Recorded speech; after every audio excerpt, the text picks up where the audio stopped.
So quite a while ago I had made a video if you should turbo your MX-5 or not. It was an unboxing video of the GT2871 Chinese Maxpeedingrods turbo, and 2 years after that video I'm making a follow-up one where I've actually installed it in the car, tracked it, driven it through many mountains, and I'm gonna go through whether you should do it or not.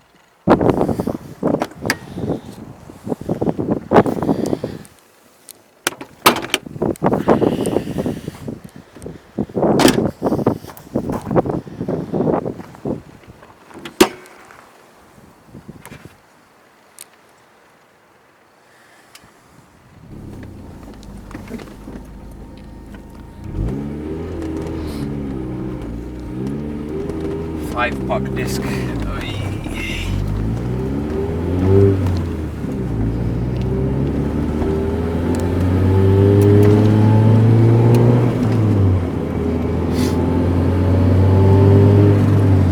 As to the question whether you should turbo your Mazda Miata or not, it's actually a pretty complicated one, and the answer, as always, is it depends.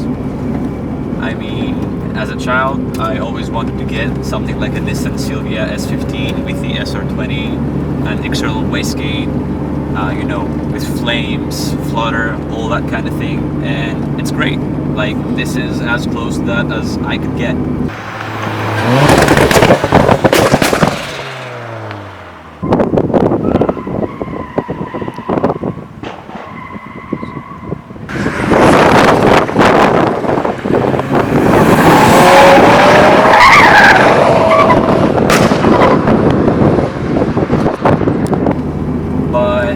What happened also is that this car got ruined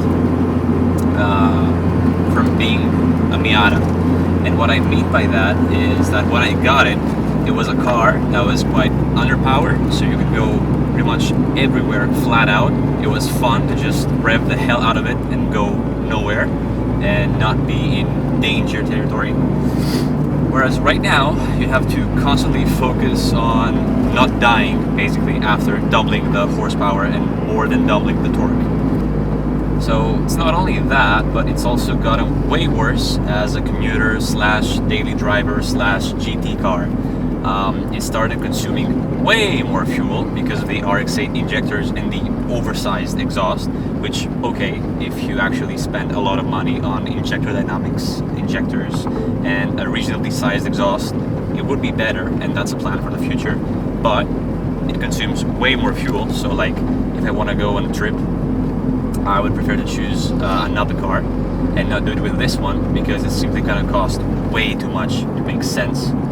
It started to make way more noise, which is great on a toge like this, but you know, if you just want to cruise around town, you have to constantly be scared of police or annoying neighbors and whatnot, so that's not that great. What else? The clutch is annoying. A standard Miata has its normal clutch, a normal organic clutch, whereas with this one, in order to be able to cope with all the torque and the flat shifts and all that kind of thing, I went with a 5-puck disc from, I think, RTS Performance, something like that. I think they used to do the Scuzzle 5-puck disc, and it's amazing for when you want to race the car or when you're going to go to a mountainous drive like this one. But when it comes to actually using the car to go get some groceries, go to the city center, something like that, it's annoying as hell because it's jittery when you're actually declutching. It's really, like, you know, it's really easy to drive jerky with it. You have to be really careful. And as I've said again, everything that I've done to this car, installing the turbo and all the other mods that were necessary in order to do that, ruined it from being a Miata. So yeah, that's something you gotta consider. Let's make a U-turn.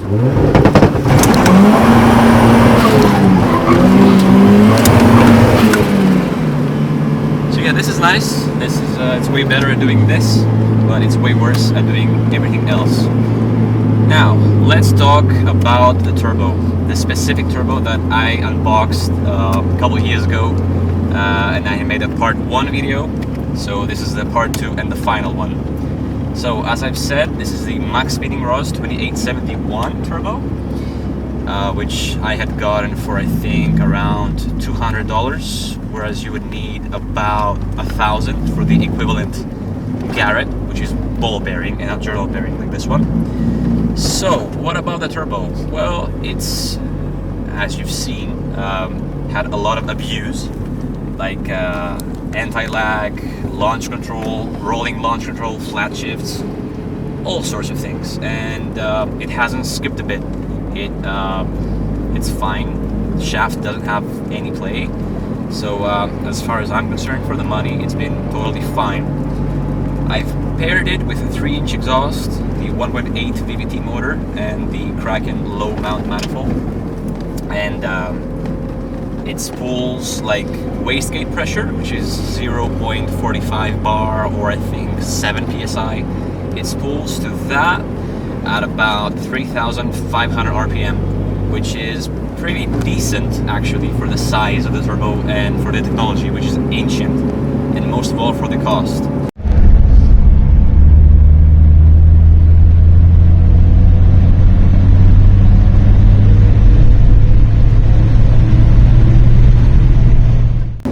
Would I go for a more expensive option?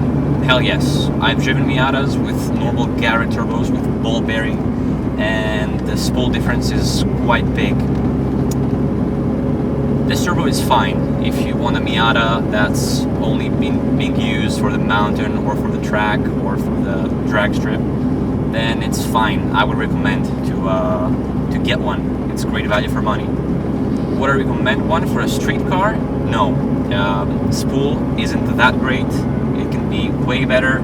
So can be fuel economy. So, yeah.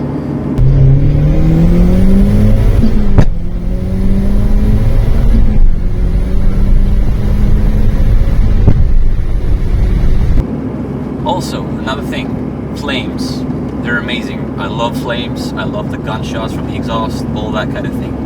But that requires a test pipe or a decal. And what happens is you sit in traffic with the roof off or with the windows like half down, and you get a breeze of of exhaust, and sometimes it can be so bad that you can go slightly dizzy.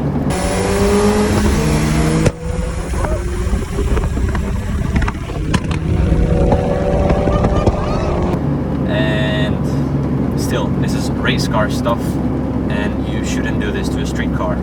And on my next build, or if I happen to continue on building this Miata, it's definitely getting a race cat, 200 cell cat. So it's something that you shouldn't skip on, in my opinion, for a street car. Flames are cool, but they're only cool for a dedicated track car, and that's not exactly what the Miata is for me, and I guess not for a lot of you folks. Another thing to consider is temperatures. With normally aspirated Miata, especially if you upgrade the radiator, even if it's summer or winter or whatever, if you're taking it to the track, it has pretty much no problems. Like, okay, if you have if you want to do endurance laps, an endurance race with it, sure, they have upgraded head gaskets that flow more water to cylinders 3 and 4, but that's another issue. In general, the cooling system is fine, especially for a street car. There's no way that you would overheat the Miata doing normal stuff and not just doing burnouts, which is great. And that is totally not the case with the turbo Miata, because it has so much more heat being pumped into the cooling system. It's super easy to make it go past 90 Celsius, especially on a summer day. So, like on a nice summer day, you would just take the roof off, you would go into a course, a road course like this, and you would have amazing fun, trouble-free, not having to care about any sort of temperatures or whatever. And right now it's being a constant problem to try to make it not overheat. Make sure that I let the car rest for a couple minutes before I shut it off, so that the turbo gets enough coolant and oil flowing through it as it spins down, to make sure that it cools down properly and not have oil just simply, you know, burn from sitting as I switch the engine off, and so will the oil pump. And you can see where I'm going with this. So, do I regret turbocharging the Miata? Not really, but all I'm saying is that whenever I have the chance to drive a normal Miata, that's also really fun, and it's something totally different, and it's way more fun in some ways because it's trouble-free and you don't have to care about a lot of things. My main target is to actually build another Miata with more, like, keeping in mind that I want something more trouble-free and more reliable, something with more attention to cooling, something with a smaller turbo that's ball bearing, so that it's actually decent for fuel economy and spool on the street and not on the track. Great injectors, so that actually for pretty much the same reasons, for fuel economy and idle characteristics. So in general, street stuff, I have no problems with them when I'm racing, but I have all sorts of problems when I'm street driving the car. It's not ideal, that's what I would say. And also the clutch. You definitely don't want to get a $6 or a $5 or whatever for a car that's being daily driven. You don't want to go to work to this thing with this kind of clutch. It's simply gonna break your nerves.